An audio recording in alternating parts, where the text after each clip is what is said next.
Imagine the perfect family, wealth, status, intelligence.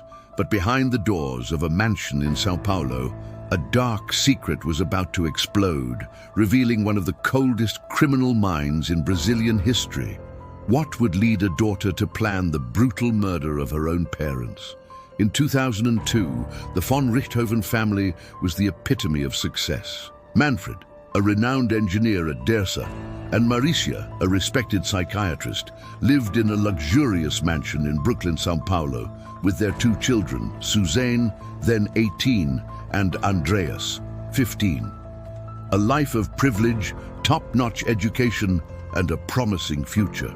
But this facade of perfection hid growing tensions, especially around Suzane's relationship.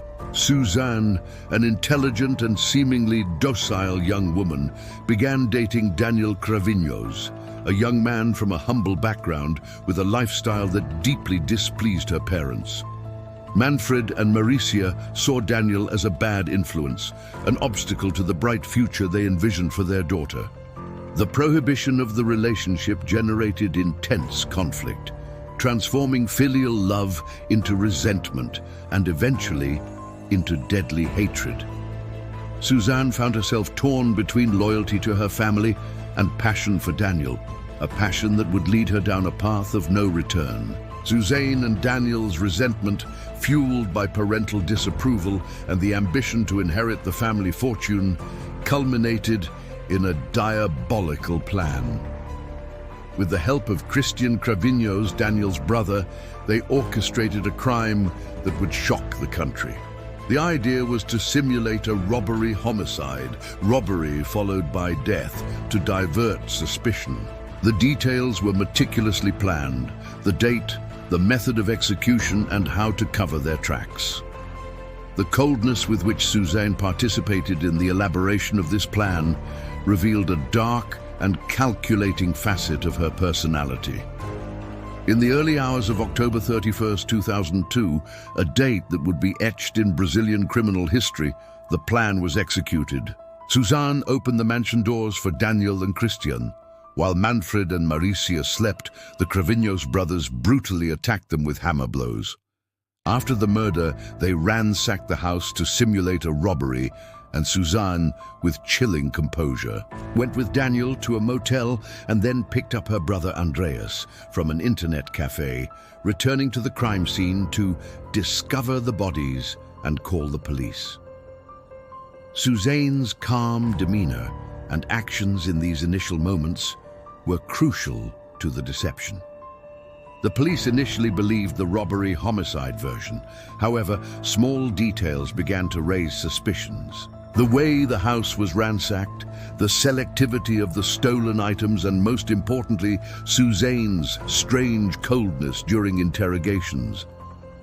The young woman did not show the expected grief, and her calculating posture caught the attention of investigators. The discovery that she had disposed of important documents and the inconsistency of her alibi with Daniel Cravinhos were the first threads to be pulled.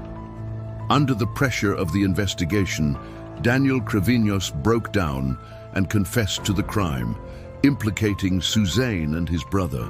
Daniel's confession unraveled the macabre plot and revealed Suzane's true face. The young woman, who seemed to be the victim, was in fact the mastermind. The news shocked Brazil. The image of the exemplary daughter crumbled, revealing a mind capable of planning and executing a heinous crime against those who gave her life. The motive? Money and the freedom to live a relationship her parents disapproved of. The Richthofen case trial was one of the most publicized in Brazilian history. Society followed every detail, trying to understand the psychology behind such cruelty. Suzane, Daniel, and Cristian were sentenced to long prison terms. Suzane and Daniel to 39 years and 6 months, and Cristian to 38 years and 6 months. The case raised profound debates about the nature of evil, family influence, and the pursuit of justice.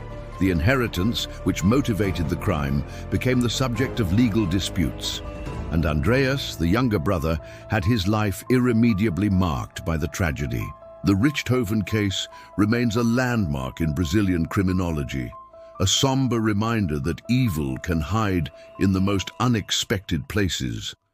The story of Suzane von Richthofen, the daughter who ordered the murder of her parents, continues to fascinate and terrify, serving as a warning about the complexities of human relationships and the devastating consequences of ambition and betrayal. What would you do if you discovered that the person closest to you is capable of such an atrocity? Think about it.